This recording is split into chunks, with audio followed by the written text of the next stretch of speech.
18th of May 2024. Hi guys, welcome to Red Dot Rants, the comedy and tragedy of living in Singapore. Now first, some comedy. We have another cosplaying dentist getting charged in court. Now check out my earlier video about the JB waitress masquerading as a dentist. Now the latest offender also happens to be a foreigner.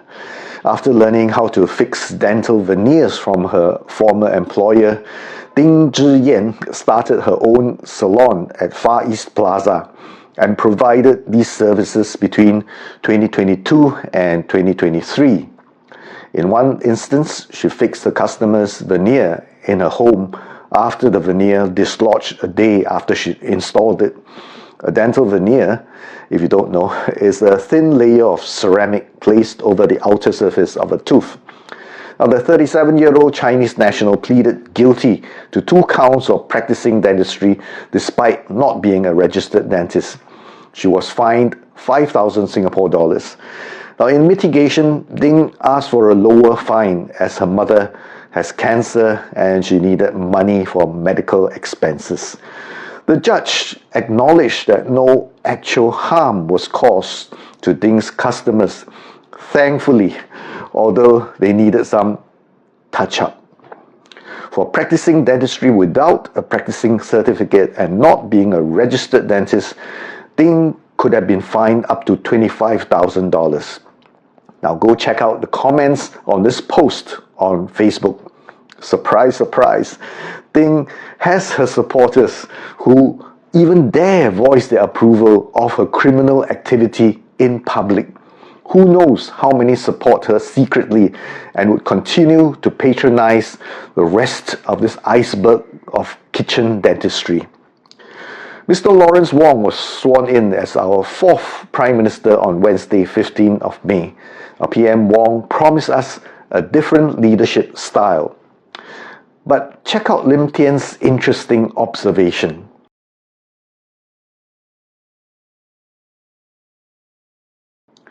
Now, the experts tell us about his gentle, fatherly approach and his emphasis on inclusiveness. Interviewed by Mothership, famous former NMP Mr Calvin Cheng said that PM Wong is putting forward a post-materialist vision of Singapore. Perhaps GST increased from 7% to 8% on the 1st of January 2023 and 9% on January the 1st, 2024 are meant to pave the way towards post-materialism. But what is post-materialism? Well, post-materialism values orientation that emphasizes self-expression and quality of life over economic and physical security. Switzerland is an example of a highly post-materialistic country that appreciates freedom and self-realization. I'm sure Switzerland sounds familiar, even for those poor folks like me who haven't been there. If you remember our 2nd Prime Minister's reference to Switzerland, you'll realize that the concept is several decades old. Now, according to then SM Go in 2009, we have already achieved that. I quote, before the 1984 general elections, the 2nd generation leaders envisioned Singapore to be a city of excellence and a society of distinction. We sought a standard of living equal to that of the Swiss in 1984 by 1999. Our achievements surpassed our expectations. In fact, by 1994, our GDP per capita in purchasing power parity terms have already exceeded that of the Swiss in 1984. Unquote. You see, the promise has been delivered. It's either you believe them or you get poff-mugged. That's the comedy and tragedy of living in Singapore. But for the longest time, even before and after the mention of Switzerland and the post-materialism, we've already had people who are not solely interested in material success. That's why we have adventurers like Khoo Swee Chiow, and that's why we have lawyers who have chosen to pursue the arts. There are many people from my generation, in their 60s now, who were never interested in a perpetual rat race. Post-materialism, as mentioned by Calvin Cheng, is certainly not a new thing. Now, the difference back then, we did it by choice. I can't speak for everyone, but those who caution against laziness, against the wish to take relaxation too far, may have misunderstood the desire to have the fruits of Singapore's success shared more fairly. Now, the general sentiment of this generation, especially the majority of the mediocre youngsters, is the futility of joining the rat race.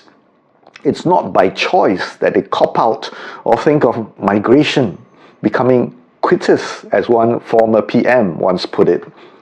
The sad truth is, no matter how hard they work, they are not going to be as materially successful as their parents. Juniors with the same qualifications as what I had 20 years younger are paying 3 times more for their homes without earning 3 times of what I earn. Some could be thinking, why bother to slave to make the GDP look good and the rich get richer? We have the best educated kids on the Asian bloc, but the mediocre youngsters don't have anything to look forward to except for a perpetual rat race from cradle to grave. That is why they are copping out. People who are not disadvantaged by inequality have no issues with the rat race and can even afford to relax. It's people who are disadvantaged by it who see that working hard is futile. They don't care if the boat sinks. They have nothing to lose.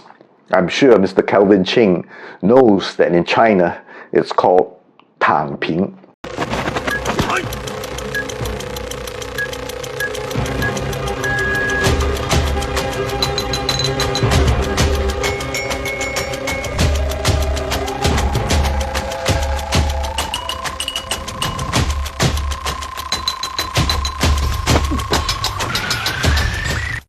Next, we have just been assured that we haven't seen the last of former Minister and Speaker Tan Chuan Jin. The leadership masterclass purportedly conducted by him is real.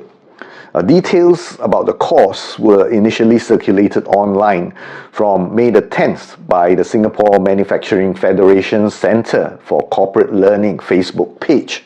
I shared it on Red.Rand's Facebook page, but the content quickly became unavailable. Checks with the SMF confirmed that the course is real. What's more, the course will be conducted on-site, so Mr. Tan's fans, who must miss him so much, will get to see him in person, lecturing at the SMF office. Now, the first 2 sessions in the first series of the course will be about understanding the broader issues facing Singapore and learning what a leader can do to make a difference in society.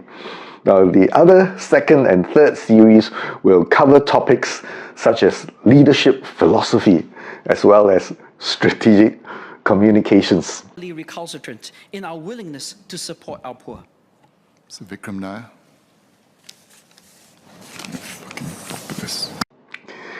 The cost is $1,090 per attendee, inclusive of GST. Unfortunately, I'm not Mr. Tan's caliber and I can't afford to attend this course. But Singapore's most outspoken long-distance runner, Mr. So Rui Yong, not only gave us his summary, but his own leadership workshop.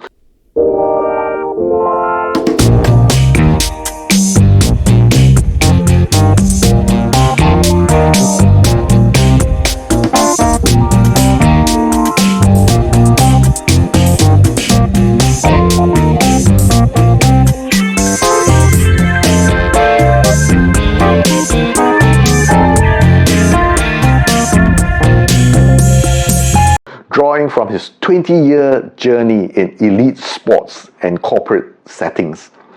He shares insights on effective leadership from encounters with political figures and officials. Founded in 2023 by Mr. So Rui Yong, Run So Fast Academy offers coaching for all runners across various distances. The academy also provides training for triathlon, strength and conditioning, injury rehabilitation and sports psychology. Mr. So emphasized the unique value of his new leadership workshop, noting that while many can conduct such workshops, few possess the elite sports background and experience in leading sports teams to success. I quote, "In my 20 years of running and 9 years in government and corporate environments, I have encountered a range of leaders and leadership styles, both good and bad," he stated in the registration poster. Mr. So also plans to share his personal experiences working with leaders, illustrating how positive leadership has brought out the best in him, while negative examples have led to detrimental outcomes for all parties involved. Mr. So shared his diverse experiences with political leaders and officials, shaping his views on effective leadership. He recounted encounters with figures like Pritam Singh, leader of the opposition, whom he admired for his humility and resilience during challenging times. Similarly, meetings with ministers such as Edwin Tong left Mr. So impressed by their humor and willingness to assist. Reflecting on his interactions with Minister Lawrence Wong during the 2015 SEA Games, Mr. So praised Wong's enthusiasm and humility despite lacking a sports background. However, he also encountered leaders who, despite their titles, fell short of expectation. I wonder who that is. Ironically, they are teaching a masterclass on leadership. Do consider attending Mr. So's course. For more details, check out Run So Fast, that's so with an h.com leadership. Of course, for knowledge that has nothing to do with leadership and you have money to burn, you can also consider Mr. Tan's course as well. It could be interesting.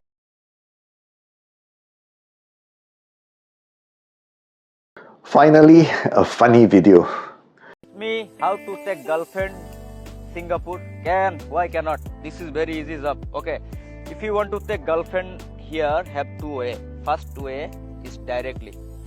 If you want to take directly girlfriend in Singapore, so you must go to Pave, and you see some girls sit down. So you don't go talking first. You just go and contact with eyes. If you see that girl ignore your eyes, you don't go and talk, because she already have boyfriend. You see the girl's eyes, you understand ready she want to talk to you or not. And second way, the TikTok.